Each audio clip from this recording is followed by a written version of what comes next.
오늘은 에베소서 1장 20절에서 23절까지 넘기기 전에 우리가 제목을 한번 다 같이 읽읍시다. 시작. 교회의 영광. 교회의 영광이라는 제목을 가지고 함께 은혜를 나누고자 합니다. 에베소서 1장 20절에서 23절까지 다 같이 한 목소리로 읽도록 하겠습니다. 시작. 그의 능력이 그리스도 안에서 역사하사 죽은 자들 가운데서 다시 살리시고 하늘에서 자기의 오른편에 앉히사 모든 통치와 권세와 능력과 주권과 이 세상뿐 아니라 오는 세상에 일컫는 모든 이름 위에 뛰어나게 하시고 또 만물을 그의 발 아래 복종하게 하시고 그를 만물 위에 교회의 머리로 삼으셨느니라. 아멘. 그 시대가 놀라리만큼 그 빠른 속도로 우리가 변하고 있다는 것은 여러분 아마 체험하실 겁니다. 먼 미래라고 생각했던 그 우주여행 맞죠? 머스크는 또 갔다 오시고, 그러니까 돈 많은 사람들 어떻게 우주여행을 갈까? 제가 어릴 때만 하더라도 공상 뭐 그림 그리라면 항상 그랬거든요. 설마 갈 수 있겠나라고 하면서 이렇게 그림을 그린 적이 있습니다. 혹시 여러분 그린 적 있습니까? 공상과학 그 초등학교 우리 때는 국민학교 때였거든요. 어디까지 국민학교 때입니까? 예, 이렇게 국민학교 맞습니까? 아닙니까? 초등학교 때. 아무튼 우주여행도 지금 뭐 가는 시대가 되었죠. 그리고 학문적으로도 물리학, 뭐 생물학, 뭐 화학, 심리학, 경제학, 뭐 여러 가지 역사학, 학문에서도 놀랄 만큼 발전했습니다. 여러분 세상은 정말 빠르게 변하고 있습니다. 자, 그렇다면 교회는 어떤가요? 분명한 것은 이렇게 빠르게 변하고 있는 그 세상 가운데 교회도 존재하고 있습니다. 분명히 여러분도 아시다시피 교회도 변하고 있다는 것 여러분 아시죠? 이거 한번 볼까요? 자, 퀴즈. 이게 뭡니까? 참, 승찬이, 이거 뭐고? 도대체 많은 물건이고 이거? 이거 혹시 혜성이 썼나? 네, 썼어요. 니 나이 좀 먹었네. 그렇죠. 창민이. 니 모르나? 스킨하는 거 예, 이게 뭐냐면 지금 우리가 그 프로젝트 있죠. 프로젝트 교회에서 프로젝트 쓰기 전에 OHP라고 합니다. 여기다가 필름을 올리면 이 화면에다가 보여요. 그게 프로젝트, 옛날 프로젝트. 아주 오리지널. 예. 승찬 알겠네. 3인 모르지, 이런 거. 니가? 니 좀 됐네. 니 썼나? 니는 뭔데? 그래. 아무튼, 정말 우리 때는 정말 이게 친숙했거든요. 옛날에 이거 있기 전에 그냥 뭡니까? 그 종이를 써가지고 이렇게 넘기고 하다가 이게 나와가지고 정말 너무나도 좋았어요. 근데 이제 시대가 더 좋아져가지고, 맞죠? 이제 프로젝트가 나오고 이런 시대가 있었습니다. 이렇게 세상도 변하고 교회도 변하고 있는데 분명하게 뭔가 변하지 않는 한 가지가 있습니다. 과학이 발전하고 그리고 수명도 약 10년 정도 늘었죠. 우리 여자분께서 남자분보다 10년 더 사십니다. 할렐루야. 10년 더 살아요. 이렇게 여러 가지로 변하고 뭔가 다 좋아 보이지만 하지만 여전히 숙제가 있는데 그것이 무엇인가 하니 바로 불안함입니다. 불안함.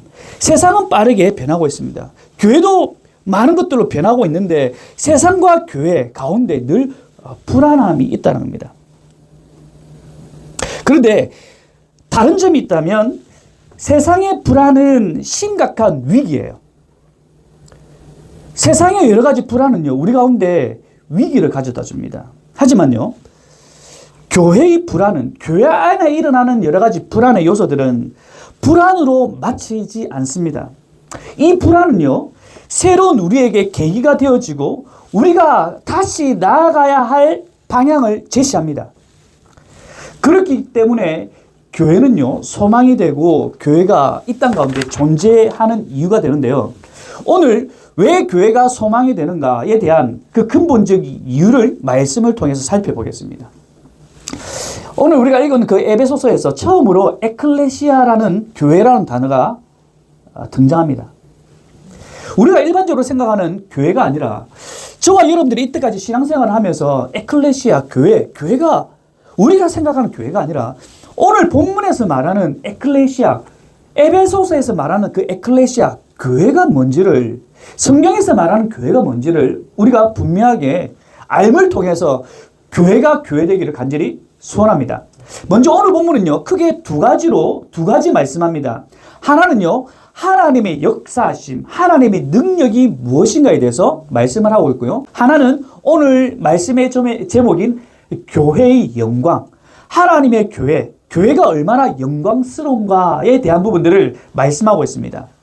첫 번째로 하나님의 역사하심, 하나님의 능력이 무엇인가에 대해서 좀 살펴보도록 하겠습니다. 넘겨주세요. 오늘 20절 말씀에 이렇게 기록하고 있습니다. 에네르, 게켄. 이 우리 본문의 말씀은 능력이라고 표현되어 있습니다. 원래의 말씀은 역사다. 그러니까 하나님께서 역사하십니다. 하나님께서 역사하십니다. 어디 안에서 역사하시는가? 에베소서에 제가 말씀드렸어요. 에베소서에서 계속적으로 우리에게 주목하고 있는 메시지는 무엇인가 하니 In Jesus Christ, 예수 그리스도 안에서란 말입니다. 엔토 그리스도, 예수 그리스도 안에서 하나님께서 역사하십니다 라고 이렇게 기록하고 있습니다.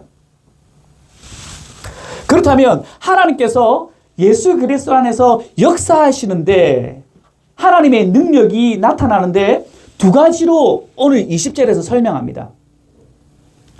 하나님께서 어떤 일을 하시는가?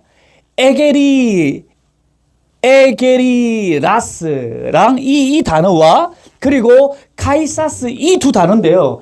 에게이라스라는 말은 살리시단 말입니다. 하나님께서 그리스도 안에서 역사하신데 하나님의 능력인데 하나님께서 무엇을 하시는가? 그리스도 안에서 첫 번째 사역은 살리신 사역입니다. 그리고 두 번째는요, 안치다.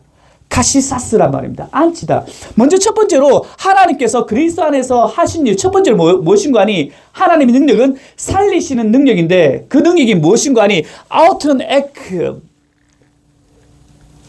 네크론 죽음에서 그를 살리시다. 하나님께서 그리스도 안에서 하신 사역, 역사하신 사역이 무엇인가 하니 첫 번째로는 하나님께서 죽은 자 가운데서 죽음에서 그를 살려내신 것이 하나님의 역사심, 하나님의 능력이다라고 말씀을 합니다. 죽은 자들 가운데서요, 예수님을 부활시키심은 명백히 하나님의 능력의 결과입니다. 예수 그리스도께서 다시 살아나시면요, 하나님의 역사심의 결과라는 사실입니다. 오직 하나님만 죽음 가운데서 생명을 일으킬 수 있는 겁니다. 그래서 기독교는 생명의 종교라는 사실입니다. 죽음의 종교가 아닙니다. 예수 그리스도의 부활이 주는 의미는 우리의 몸도 다시 살아날 것임을 말씀하고 있습니다. 로마서 말씀 볼까요? 함께 읽겠습니다. 시작. 예수를 죽은 자 가운데서 살리신 이의 영이 너희 안에 거하시면 그리스도 예수를 죽은 자 가운데서 살리신 이가 너희 안에 거하시는 그의 영으로 말미암아 너희 죽을 몸도, 이것이 하나님의 역사심입니다. 오늘 본문을 통해서 하나님의 역사심, 그리스도 안에서 하나님의 역사심이 무엇인가 하니 그 말씀을 통하여서 하나님께서는 살리신다는 겁니다. 예수 그리스도를 죽은 자 가운데서 살리신 그 하나님의 역사심이 그것을 믿는 저와 여러분 또한 어떻게 된다? 살리신다는 겁니다. 그래서 우리에게는 소망이 있다는 사실입니다. 또한 두 번째입니다. 하나님의 역사심 넘겨주시겠습니까? 두 번째로 카시사스란 말입니다. 이 말은 무엇인가 하니 안치다. 어디 안치는가?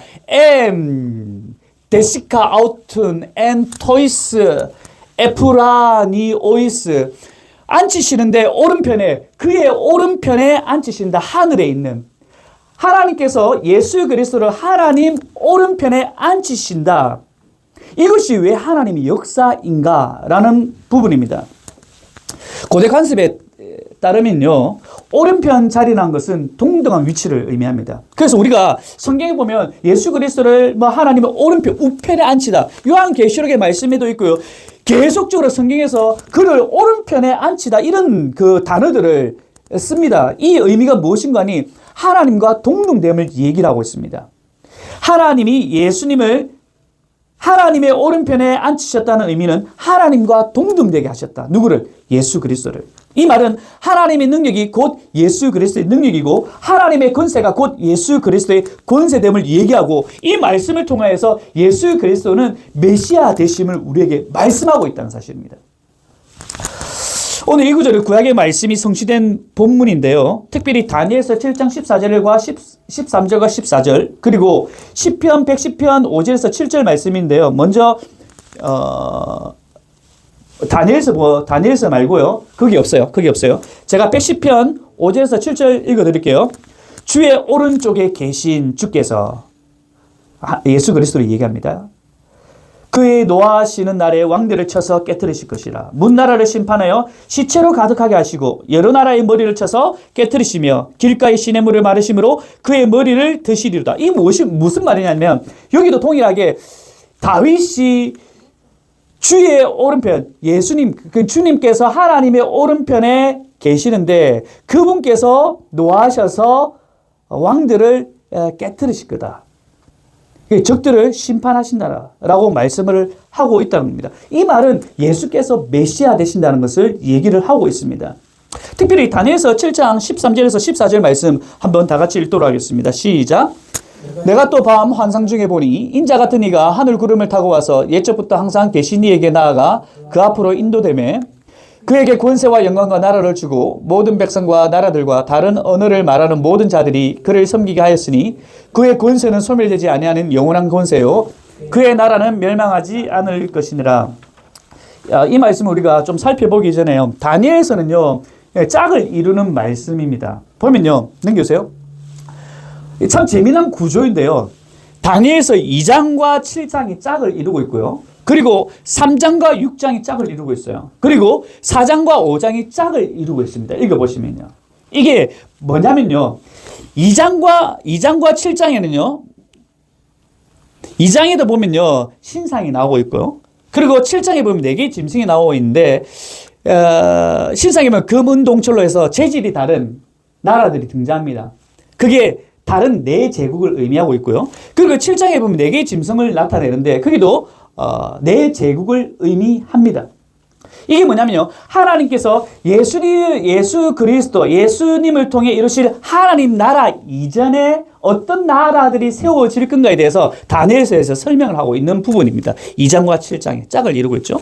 그리고 3장과 6장에 보면요. 3장에 보면 여러분 잘 아는 신상 나오면서 다니엘과 세 친구 사드락, 메삭, 아베느고. 사드락, 메삭, 아베느고. 예. 신상 앞에 절하지 않는 거. 그리고 6장에는요. 다니엘이 사자굴에 들어가는 거. 신상에 절하지 않고 사자굴에 들어가죠. 이 짝을 이루고 있습니다. 3장과 6장에 보면 하나님을 신뢰하는 자, 하나님을 의뢰하는 자, 하나님을 전적으로 따르는 자가 하나님께서 버리지 아니하고 하나님께서 보호하시고 함께 하신다는 메시지를 3장과 6장에서는 보여주고 있고요. 그리고 4장과 6장에는요. 여러분 잘 아시는 느부갓네살 왕과 그리고 벨사살 왕이 되는 이 바벨론 왕들이죠. 하나님께서 여러분 잘 아시다시피 다니엘서 5장에 보면요. 벨사살 왕에게 데겔데겔 우르바신 뭐 이런 암호를 주죠. 데겔데겔 이 손가락으로 해서 데겔데겔 우르바신 이게 뭐냐면 오늘 너의 이제 그 왕을 보면서 너의 무기를 재보니까 너는 이제 왕으로서 한명 미달이다. 그래서 오늘 밤에 오늘 내가 바벨론을 뭐 없애버리겠다. 하나님께서 바벨론을 심판하시는 그런 모습을 설명하고 있습니다. 그리고 4장에 보면 느부갓네살 왕, 너무 잘 알죠. 남유다를 멸망시킨 왕이죠. 그리고 성전 파괴됐고요. 그리고 법궤까지 옮긴 사람입니다. 치워버린 사람이에요. 이런 사람조차도 하나님이 심판하시니까 나중에는 미친 사람처럼 되어버립니다. 그래서 덜 짐승처럼 살아가게 되죠. 하지만 또는 하나님께서 또 이렇게 레드선 뭐 이렇게 하시니까 다시 정신이 돌아오곤. 이게 뭐냐면 4장과 다니엘서 4장과 5장 이 두 왕들을 통해서 우리에게 무엇을 말씀하시는가? 세상의 주관자들처럼 통치자처럼 보이는 사람들도 하나님의 주권 앞에서는 하찮은 존재라는 사실입니다. 그리고 이제 중요한 건 뭐냐면요. 2장과 7장에 보면 2장에 보면요. 돌이 등장합니다. 돌, 뜨인 돌, 손대지 않은 돌. 이 돌을 통하여서 제국들이 무너지죠. 이 돌이 누군가? 누구를 의미하죠? 예수님을 의미합니다. 그리고 그렇다면 7장에서는 인자가 등장합니다. 인자가 구름을 타고 하나님께서 인도에 대해서 영원한 나라를 갖겠다라는 의미가 바로 우리가 읽었던 다니엘서 7장 13절 14절의 내용입니다. 예수님께서 구름 타고 승천하신 예수님께서 메시아이심을 우리에게 말씀해 주고 있다는 겁니다. 하나님께서 그러니까 우편에 하나님께서 그리스도 안에서 예수 그리스도를 우편에 앉히시다. 이 의미가 어떤 의미인가? 바로 예수께서 메시아 되심, 그 메시아 되심의 능력, 그것을 설명하고 있는 부분입니다. 자, 넘어갈게요. 그래서 지금까지 뭐냐면요. 하나님이 그리스도 안에서 역사하신 어떤 일을 하셨는가에 대한 부분들을 에베소에서 지금 얘기를 하고 있습니다. 그리고 이제 21절 보면요. 히페라노 이 말은 뭐뭐 위에 뛰어나게 하시다는 겁니다. 하나님께서 뭐뭐보다 뛰어나게 예수 그리스도를 그렇게 하셨다는 겁니다. 뭐냐면 파세스, 아르케스 그러니까 이게 우리나라 말로는 정사로 되어 있습니다. 정사. 어떤 정치 일, 모든 일, 모든 주관적인 일보다 뛰어나게 누구를요? 예수 그리스도를. 그리고 카이 앤드 엑수시아 권세. 세상에 가진 어떤 권세보다 더 뛰어나게 하시다. 누구를? 예수 그리스도를. 두나메노스 능력. 카이 그리고 키르테토스 권세. 그리고 판토스 오노마토스 브라브라 뒤에도 똑같이 나오는데 이거는 불려질 이름, 불려질 모든 이름보다 뛰어나게 하시다. 누구를? 예수 그리스도를. 그리고 뒤에는 잘 아시다시피 지금 세대뿐만 아니라 다음 세대도, 올 세대도 예수 그리스도 이 우리가 지금 형언할 수 없는 이 모든 단어들보다 뛰어나게 하셨다. 누가? 하나님이 누구를? 예수 그리스도를. 자, 지금 잘 따라오셔야 됩니다. 우리가 교회의 영광, 지금 앞부분에서는요, 하나님께서 하신 일이에요. 우리가 믿는 그 하나님이 어떤 하나님이신가? 에베소서 우리가 쭉 살펴보면서 계속적으로 하나님께서 하신 일을 설명하고 있습니다. 그리고 오늘 마지막 부분에서 하나님께서 하신 살리시는 것과 앉히시는 것. 이 살리시는 것이 어떤 의미를 하고 또 예수 그리스도를 하나님 우편에 앉히신다. 이 말이 어떤 의미인가를 여러분 아셔야 됩니다.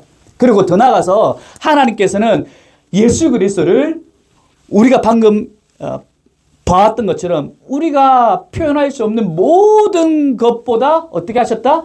뛰어나게 하셨다는 겁니다. 그분이 예수 그리스도라는 사실입니다. 자, 그래서 오늘 헬라 이 1장 21절이 주는 바가 무엇인가니 바로 앞부분에 제가 설명했지 않습니까? 불안합니다. 세상은 불안해요. 세상은 자꾸만 모든 것을 어떤 뭔가 시대를 앞서가고 많이 발전하고 있지만 그것이 우리에게 안정함을 주는 것이 아니라 오히려 그것들을 통해서 우리는 불안하게 되어집니다. 교회 안에서도 여러 가지 문제들로 인해서 불안합니다. 하지만 제가 그랬죠. 세상의 불안은 불안으로 존재하지만 교회 안의 불안은 불안이 아니라는 사실입니다. 왜냐하면 우리가 이 방금 읽었던 것처럼 예수 그리스도께서 어떠한가를 21절에서 얘기합니다. 이제 여기서 이제 따라오셔야 됩니다. 여기서 22절 한번 보도록 하겠습니다. 22절. 그리고 판타 히페타센 모든 것에 굴복시키셨다. 모든 것에 굴복시켰었다. 히포투스 파다스 아우투 그의 발 앞에 그러니까 예수 그리스도 발 앞에 굴복시키셨다. 중요한 겁니다. 저기서.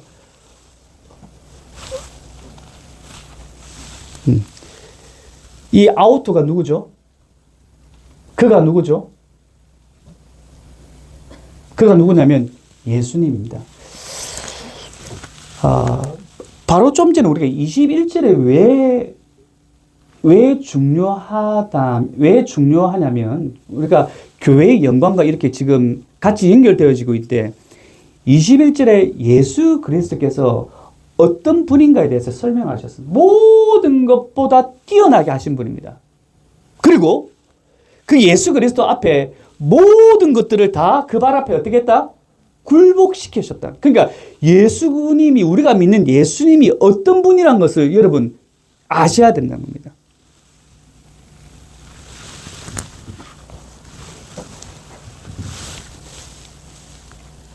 그리고요, 그 예수 그리스도 앞에서 뒤에 뭐라고 나오냐면 에도켄, 케파렌, 휘페르, 판타엔, 이제 우리가 좀 전에 얘기했던 에클레시아.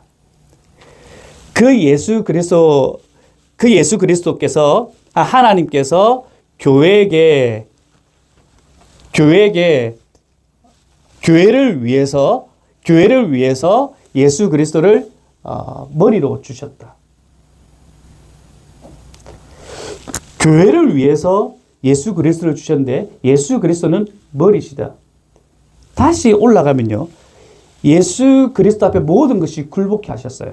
21절에는 예수 그리스도께서는 세상의 모든 형언할 수 없는 것보다 높이셨어요. 그분이 예수 그리스도십니다. 그 예수 그리스도를 누구에게 주셨다고요? 교회에게 주셨다는 겁니다. 여러분이 생각하는 교회의 의미와 지금 에베소서에서 말하는 교회의 의미는 여러분 천지차이입니다. 교회가 어마무시한 존재란 사실을 지금 이 짧은 구절을 통해서 우리에게 설명하고 있습니다. 그냥 쉽게 왔다 갔다 그리고 그냥 장난치고 그냥 이런 존재가 아님을 지금 교회에 대해서 설명하고 있어요.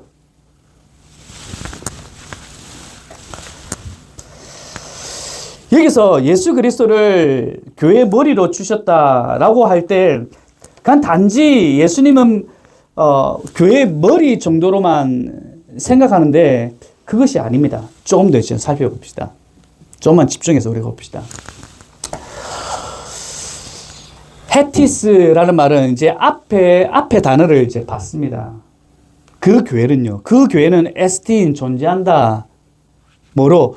소마 아우튼 그의 몸으로 존재한다. 그러니까 예수 그리스도를 앞에는 머리로 말씀하셨고 또한 예수 그리스도를 뭐라고요? 교회의 몸으로 주셨다라고 얘기를 합니다. 교회의 몸이 또한 예수님이다라고 얘기를 합니다. 만물의 머리이신 예수님을 교회로 주셨고요. 특별히 교회는 또한 소마, 교회는 또한 예수님의 몸이다라고 얘기합니다. 자, 그렇다면 하나님의 백성인 교회가 그리스도와 본질적으로 결합을 이루게 된다는 뜻으로서 교회는 그리스도 없이 존재할 수 없고 교회의 성장은 그리스도의 의존에 있음을 의미합니다. 교회는 예수 그리스도를 떠나서는 존재할 수 없음을 분명하게 얘기를 하고 있죠. 조금만 더 살펴봅시다. 아니요. 네. 여기까지 됐습니다. 그리고 플레로마, 투는 예수 그리스도를 얘기하는데 예수 그리스도로 충만하다.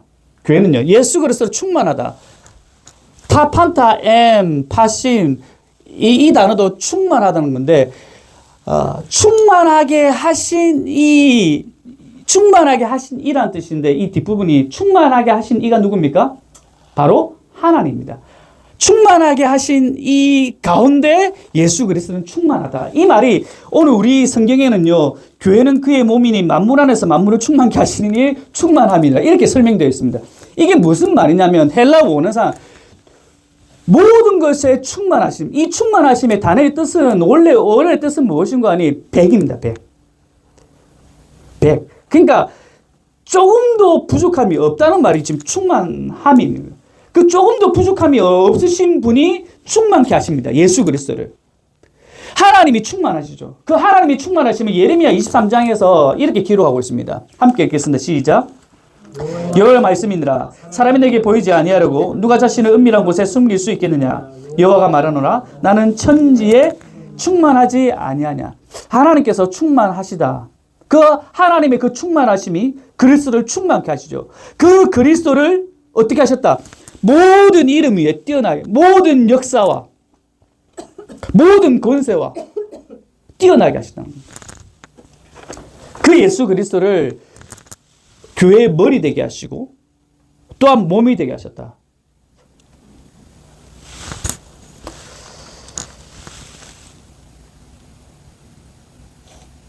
아무도 안 놀라네. 아무도 안 놀라네. 저는 모르겠어요. 이 헬라어를 살펴보면서, 그러니까 제가 한글 성경을 보면, 물론 여러분들은 한글 성경 잘 이해가 되시는데, 저는 사실 이 한글 성경을 보면서 이런 감격은 제 안에 없었거든요. 솔직하게. 그러니까 하나님께서 하신 그 사역이 예수 그리스도를 어떻게 하셨는가? 그 예수 그리스도를 높이시고 세상의 모든 것을 굴복시키셨죠. 예수 그리스도의 발 앞에. 그 놀라신 예수 그리스도를 우리가 소위 생각하는 교회의 머리로 주셨어요. 그리고 몸으로 주셨어요. 그런데 그 교회가 우리라고. 저는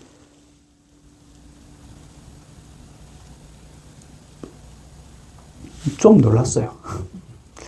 그리고 조금도 흠이 없다는 겁니다.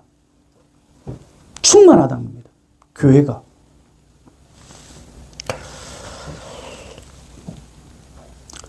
우리가 교회는요, 그리스도의 충만입니다. 그냥 교회는 그리스도 충만한 겁니다. 사람들이 볼 때 여러 가지 흠이 있고 안 좋은 모습도 교회 안에 있죠. 근데 그게 원래 교회의 본질은 아니거든요. 교회의 본질은 오직 그리스도 충만합니다. 그리스도 안에서 성장하는 겁니다. 그리스도 가운데 놓여있지 않으면 성장이 아닙니다.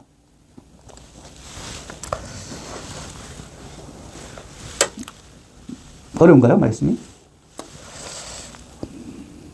마칠게요. 여러분, 교회는 무엇인가?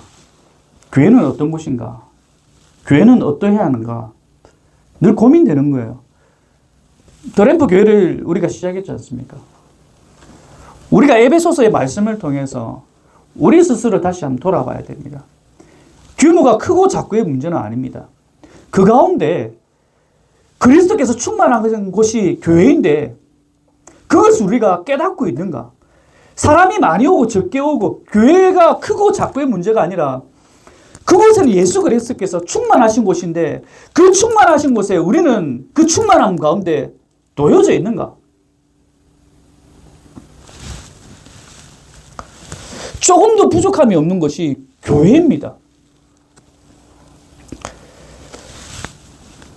여러분, 그래서 교회에 몸담고 있는 예수 그리스도와 연합하고 있는 저와 여러분, 우리가 여전히 불안한 시대 가운데 살아가고 있지만은 하지만 우리 가운데 그 불안이 될 수 없는 이유가 무엇인가 하니 우리가 교회이기 때문에 교회 가운데 그리스도로 충만하기 때문에 그렇기 때문에 우리가 해야 될 사명은 무엇인가 하니 신앙을 버리고 교회와 교회의 말씀을 멀리하고 있는 자들을 향해서 다시 복음을 전해야 되는 사명을 가지고 있다는 겁니다.